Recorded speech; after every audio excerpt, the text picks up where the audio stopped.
Kaum muslimin, para pecinta iman, rahimani wa rahimakumullah. Insyaallah pada kesempatan kita di sore hari ini kita akan melanjutkan pembelajaran kita dari kitab Al-Iman Silsilah fi Ta'limi Lughatil Quran, atau lebih tepatnya pada pelajaran Nahwu, yaitu untuk jilid yang kedua. Dan pada kesempatan kita di sore hari ini kita akan memasuki pelajaran yang keempat, atau ad-darsur rabi', al-fi'lul mu'rabu wal fi'lul mabniyu, yaitu pembagian fi'il dari sisi i'rabnya terbagi menjadi dua, fi'lul mu'rab wal fi'lul mabni. Nah, sebelum membahas kaidah dalam bab ini, seperti biasa kita bacakan terlebih dahulu al-kalimatul jadidah, itu kosakata baru. Di sini hanya ada satu saja, yaitu istaqim, beristiqomahlah. Istaqim yang merupakan fi'il amr, kata-kata perintah, yang maknanya tadi adalah istiqomahlah. Tahap kita masuki al-amtsilah. Tafadhal dibacakan. Sufyan bin Abdullah As-Saqafi qala qultu ya Rasulullah qul li fil islami qawlan la as'alu anhu ahadan ba'daka qala qul amantu billahi thumma istaqim. Nah, An Sufyan ibn Abdullah As-Saqafi radhiyallahu anhu qala qultu ya Rasulullah qul li fil islami qawlan la as'alu anhu ahadan ba'dak. Dari sahabat Sufyan bin Abdullah As-Saqafi radhiyallahu anhu, beliau pernah bertanya kepada Rasulullah sallallahu alaihi wasallam, ya Rasulullah, wahai Rasulullah, kulli fil islami qawlan, katakanlah kepadaku suatu ucapan di dalam agama Islam, la as'alu anhu ahadan ba'dak, di mana aku tidak perlu bertanya lagi kepada seorang pun setelah aku bertanya kepada engkau. Lalu Rasulullah sallallahu alaihi wasallam mengatakan kepada Sufyan, "Qul, katakanlah, amantu billah tsumma istaqim."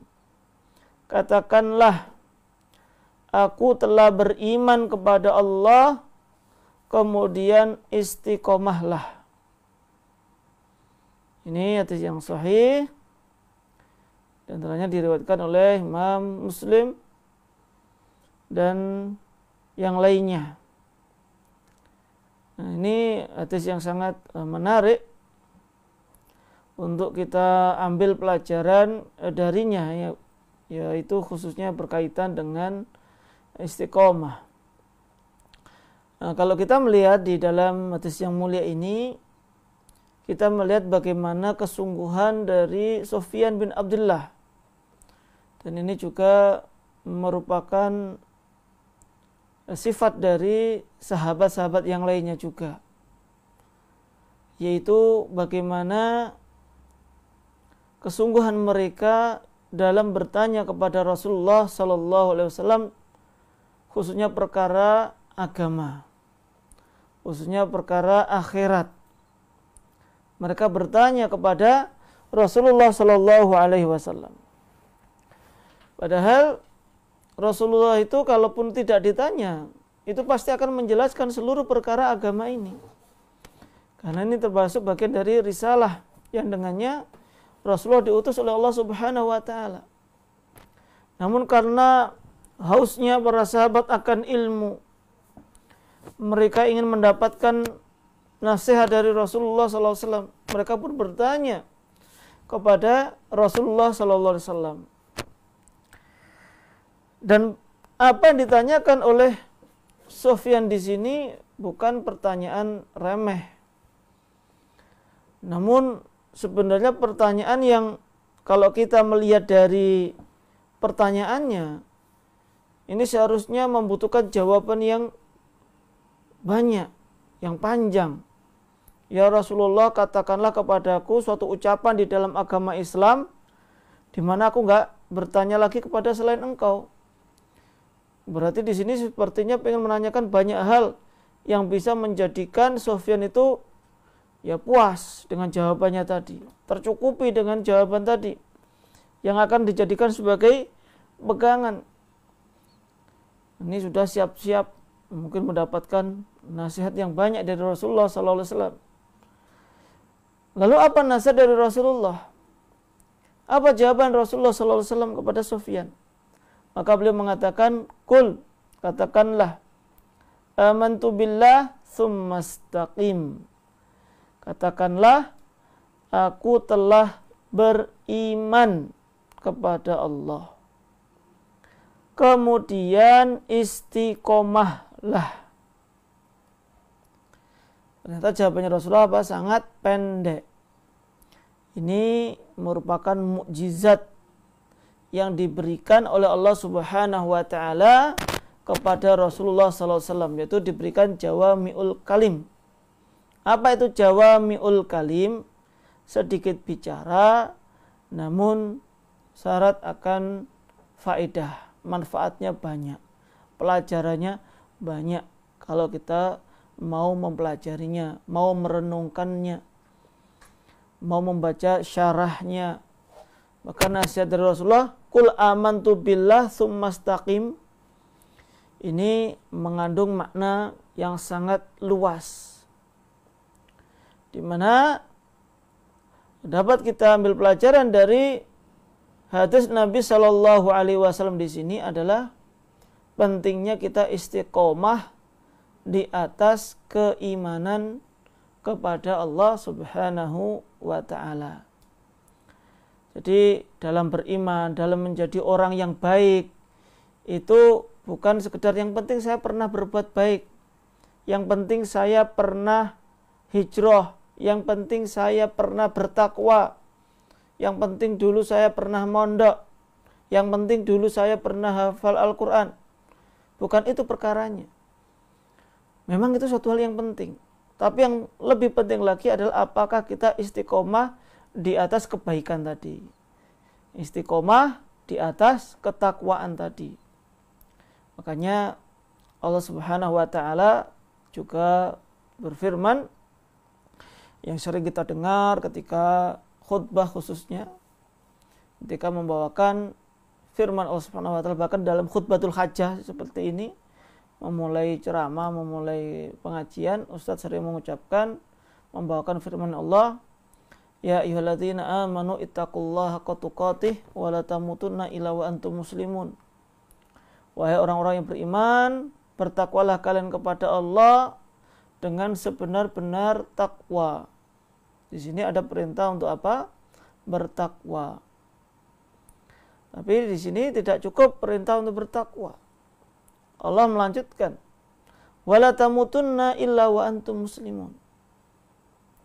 Dan janganlah kalian sekali-kali meninggal dunia kecuali dalam keadaan muslim, dalam keadaan berserah diri, dalam keadaan menjaga ketakwaan tadi ketika kita meninggal dunia. Memang tidak ada seorang pun yang bisa merencanakan kapan meninggal.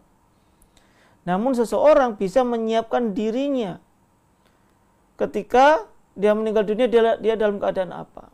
Seseorang yang membiasakan dirinya dalam ketaatan, seseorang yang membiasakan dirinya untuk beribadah kepada Allah Subhanahu wa taala, maka niscaya insyaallah dia akan diwafatkan juga dalam ketaatan kepada Allah Subhanahu wa taala. Artinya karena kita memang tidak tahu kapan nyawa kita akan dipanggil, diambil oleh malaikat, kapan kita akan dipanggil oleh Allah Subhanahu wa taala, maka setiap saat itu pula lah kita harus menyiapkan diri kita untuk senantiasa bertakwa kepada Allah Subhanahu wa ta'ala. Jadi setelah seorang itu beriman, dia sudah mengerjakan kebaikan, sholat 5 waktu, alhamdulillah sudah di masjid bagi yang laki-laki, maka diusahakan dijaga agar istiqomah dalam menjalankan kebaikan tersebut. Dan juga Rasulullah sallallahu alaihi wasallam mengatakan ahabbul a'mali ilallahi atwamuha wa in qalla. Amalan yang paling dicintai oleh Allah Subhanahu wa taala adalah yang paling kontinu meskipun sedikit. Maka lebih baik seorang itu beramal sedikit tapi kontinu daripada sekali sudah. Ya meskipun lebih baik lagi agak banyak tapi terus ya. Tapi kalau kita disuruh milih 2 hal tadi, sekali meskipun banyak tapi cuma sekali, atau sedikit-sedikit tapi terus, nah maka lebih baik yang terus tadi, istiqomah di atas agama Allah Subhanahu wa taala, istiqomah di atas sunnah. Ini juga berkaitan dengan belajar agama ini, berkaitan dengan belajar bahasa Arab. Nah, biasanya kita itu kalau mendengarkan nasihat pentingnya belajar bahasa Arab, langsung belajar yang online, yang offline, berusaha diikuti sampai sepekan itu punya beberapa jadwal.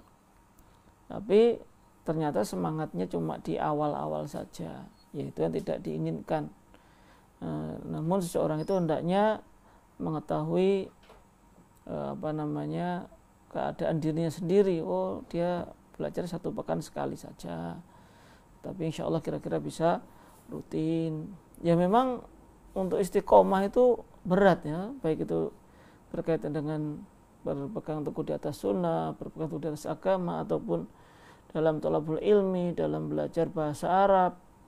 Ketika menemukan kendala-kendala, menemukan kesulitan-kesulitan, terkadang syaitan itu membisik, ya udah berat itu, nggak usah dilanjutkan, berhenti saja. Nah, ini gangguan dari syaitan. Nah, kita harus berusaha untuk istiqomah, berusaha untuk terus mempelajari agama, mempelajari bahasa Arab, dan kita usahakan untuk bisa rutin tadi. Itu sedikit dari penjelasan untuk hadis Nabi Shallallahu Alaihi Wasallam. Kita lanjut ke al-qaidah, silakan dibacakan. Al-qaidatu yanqasimul fi'lu ila qismaini, fi'lun mu'rabun wa fi'lun mabniyun. Al-alifu al-fi'lul mu'rabu huwal fi'lu alladhi yataghayyaru shaklu akhirihi bihasabil adawati allati tadkhulu alaihi, mislu as'alu. Wal fi'lul mudhari'u mu'rabun. Al-ba'u al-fi'lul mabniyu huwal fi'lu alladhi yalzamu akhiruhu halatan wahidatan. Wal fi'lul madhi mabniyun, mislu qala. Wa fi'lul amri mabniyun, mislu qul. Nah, kita akan bahas yaitu tentang fi'il atau pembagian dari fi'il. Al-qaidah yang qasimul fi'lu ila qismaini, fi'lun mu'rabun wa fi'lun mabniyun. Fi'il terbagi menjadi 2, fi'il mu'rab dan fi'il mabni. Fi'il mu'rab dan fi'il mabni. Apa itu al-fi'lul mu'rab? Wal fi'lul ladzi yataghayyaru syaklu akhirihi bihasabil adawatil lati tadkhulu alaihi. Fi'il mu'rab adalah fi'il yang harokat akhirnya berubah atau bisa berubah bihasabil adawat, sesuai dengan adawat, yaitu perangkat-perangkat atau hal yang bisa, yang allati tadkhulu alaihi, sesuai dengan kondisi yang mendahulinya. Tadkhul alaihi memasukinya atau yang mendahuluinya. Contoh as'alu. Di sini harokat akhirnya dhammah. As'alu ini bisa berubah harokatnya tergantung faktor yang menyebabkan berubah. Bisa menjadi as'alu, bisa menjadi lan as'ala. Bisa menjadi lam as'al. Ini berarti harokat dari huruf lamnya itu berubah. Maka fi'il yang bisa berubah harokat akhirnya ini disebabkan karena adanya adawat tadi, maka disebut dengan al-fi'lul mu'rab. Wal fi'lul mudhari'u mu'rab, dan fi'il mudhari' adalah mu'rab. Jadi untuk mudahnya, segampangnya, fi'il mu'rab itu apa? Pokoknya fi'il mudhari'. Fi'il mudhari' itu mu'rab. Itu yang pertama. Adapun yang kedua, al-fi'lul mabni. Fi'il mabni adalah wal fi'lul ladzi yalzamu akhiruhu halatan wahidatan. Fi'il yang harokat akhirnya itu tetap pada satu keadaan. Wal fi'lul madhi mabniyun mislu qal, wa fi'lul amri mabniyun mislu qul. Adapun yang menjadi fi'il mabni itu dua, fi'il madhi dan fi'il amr. Jadi ini mudahnya pokoknya fi'il mudhari' itu mu'rab, fi'il madhi wa fi'il amr itulah yang mabni. Pada pembelajaran kita kali ini hanya berbicara tentang pembagian fi'il ini. Adapun i'rab secara detail itu masih akan dibahas pada pelajaran-pelajaran berikutnya. Jadi kayak tadi qala itu tidak bisa dibaca misalkan qol atau qoli, misalkan nggak bisa, atau dibaca qalu langsung domah, nggak bisa. Ini tidak bisanya ini maksudnya kalau sama-sama untuk pelakunya itu domirnya huwa ya, tapi nanti kalau berkaitan dengan anta, kulta, memang ini berubah, tapi berubahnya itu bukan karena sesuatu yang mendahulinya tadi. Sedangkan fa'ilnya tetap beda dengan as'alu tadi, fi'il mudhari', pelakunya tetap saya, ana, as'alu, akan tetapi bisa berubah harokat akhirnya sehingga menjadi lan as'ala, lam as'al, dan seterusnya. Itu untuk fi'il mu'rabnya tadi. Kalau fi'il madhi ya sudah seperti ini terus, qala, kul, atau hafidho. Hafidho nggak boleh dibaca hafid, sukun nggak boleh, karena ini fi'il mabni. Atau dibaca hafidhi misalkan, atau hafidhu, dunya pendek ya, hafidhu, ya nggak boleh kita membaca demikian, karena hafidho itu sudah mabni, yang sudah tidak berubah harokat akhirnya atau yang sudah tetap pada satu keadaan saja. Tapi itu yang berkaitan dengan pembagian fi'il. Mungkin kita langsung ke latihan atau tadribatnya. Tafadhal.